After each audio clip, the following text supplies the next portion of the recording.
passe mon salut à mes élèves. Donc maintenant, on va entamer un chapitre chaîne d'énergie, variateur de vitesse pour moteur à courant continu. Maintenant, on va voir le rôle du variateur de vitesse industriel. Donc aujourd'hui, sur de nombreuses machines, il est nécessaire d'avoir un entraînement à vitesse variable. Donc, dans la majorité des applications, on utilise le moteur alternatif. Mais il existe des cas où on aura besoin d'un couple constant et important avec une vitesse faible. Donc, pour le cas, on va utiliser le moteur à courant continu.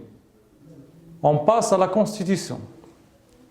Donc, on va voir les modules les plus importants dans le convertisseur du moteur à courant continu. Donc, suivant l'alimentation, c'est-à-dire pour un réseau alternatif sinusoïdal, monophasé ou triphasé, on aura besoin d'un convertisseur alternatif continu. On a un redressement commandé. Donc, la différence entre un redressement commandé et non commandé. Donc, pour le redressement commandé, on agit sur la valeur moyenne. En agissant sur la valeur moyenne, le moteur varie, la tension en borne du moteur varie, donc la vitesse varie. Si par exemple, on a, au lieu d'avoir un réseau alternatif sinusoïdal, on a un réseau continu, donc l'exemple d'une batterie, donc on aura besoin d'un convertisseur continu, hacheur série.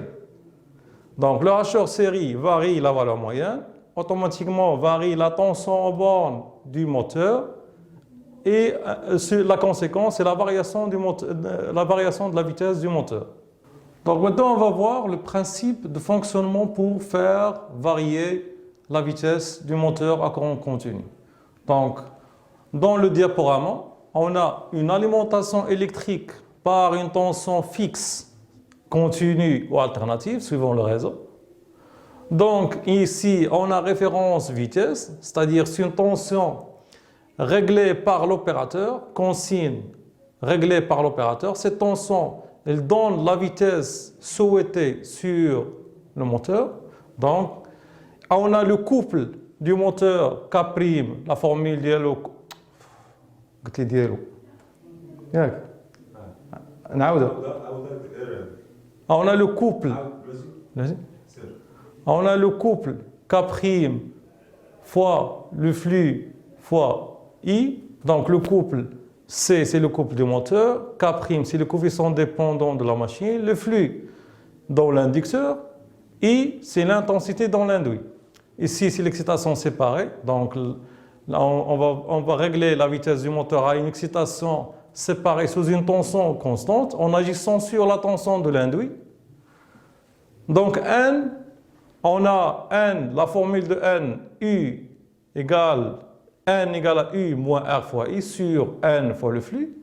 Donc le flux est constant. En agissant sur la tension, la vitesse varie.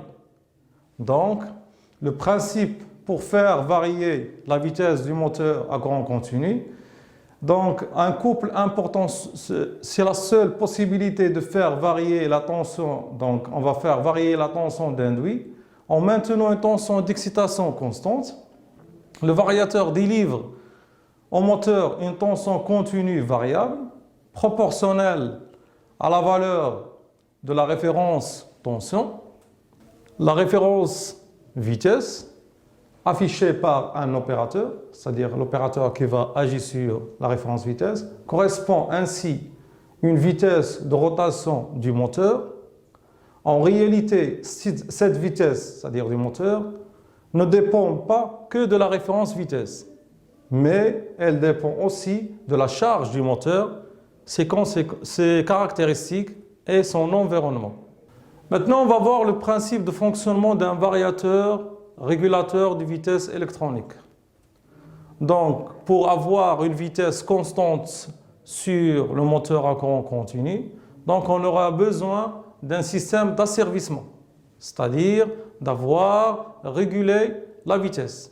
Donc la consigne est faite par l'opérateur, donc l'opérateur indique la vitesse souhaitée. Une génératrice dynamo-tachymétrique, c'est un capteur qui va convertir la vitesse du moteur à courant continu en une tension. il va la comparer avec la consigne délivrée par l'opérateur. La différence, si la différence est égale à 0, aucune action sur le convertisseur. Donc la vitesse du moteur reste constante. Si par exemple on a une vitesse délivrée par le dynamo tachymétrique est inférieure ou supérieure à la vitesse souhaitée par l'opérateur, donc on a une différence entre les deux vitesses, donc on a un écart. Donc le convertisseur va agir sur le moteur pour réguler la vitesse. Donc, et ce sera un système bouclé. C'est un système bouclé qui permet de corriger la vitesse. Donc pour câbler, donc on va voir maintenant la présentation des schémas de câblage. Pour câbler un variateur de vitesse, par exemple de type DMV 201, à un moteur à courant continu, on branche par exemple, ça c'est un exemple de branchement. On branche l'induit sur les bandes 5 ou 6, l'inducteur sur les bandes 3 et 4. La génératrice tachymétrique donne la tension au variateur de vitesse pour la comparer avec la vitesse ou la tension de référence. Donc Km permet la distribution de l'énergie électrique pour alimenter le variateur de vitesse. Rp, elle donne la référence, c'est à partir du potentiomètre qu'on doit choisir la vitesse souhaitée sur le moteur. Le potentiomètre donne une référence de 0 jusqu'à 10 volts. C'est une plage de variation entre la valeur minimale et la valeur maximale. Par exemple, pour 0 volts, il donne la vitesse minimale. Pour 10 volts, il donne la vitesse maximale. Donc, on a le choix suivant le réglage du potentiomètre. Et l'image du courant, c'est-à-dire comme un ampère-mètre, elle donne la valeur du courant qu'on a. Et l'image du vitesse, elle donne la vitesse sur le moteur. Donc, c'est un schéma de câblage entre un variateur de vitesse et un moteur à courant continu. Maintenant, on passe au choix du variateur de vitesse. Pour faire le choix du variateur de vitesse, on se base sur deux points essentiels. Sur la puissance utile du moteur branché sur le variateur de vitesse et sur la tension alimentée par le variateur de vitesse. Donc, par exemple, si on prend l'exemple, un moteur d'une puissance utile 0,6 kW, voilà, les indications concernant le moteur, donc moteur puissance maximale. Donc, on a par exemple 0,6 kW. Donc, la tension alimentée par le variateur de vitesse, c'est 220 volts à une fréquence 50 Hz. Donc, on choisit automatiquement la référence du variateur de vitesse, RTV 44U60M. Donc, ça sont les deux points essentiels pour faire le choix d'un variateur de vitesse.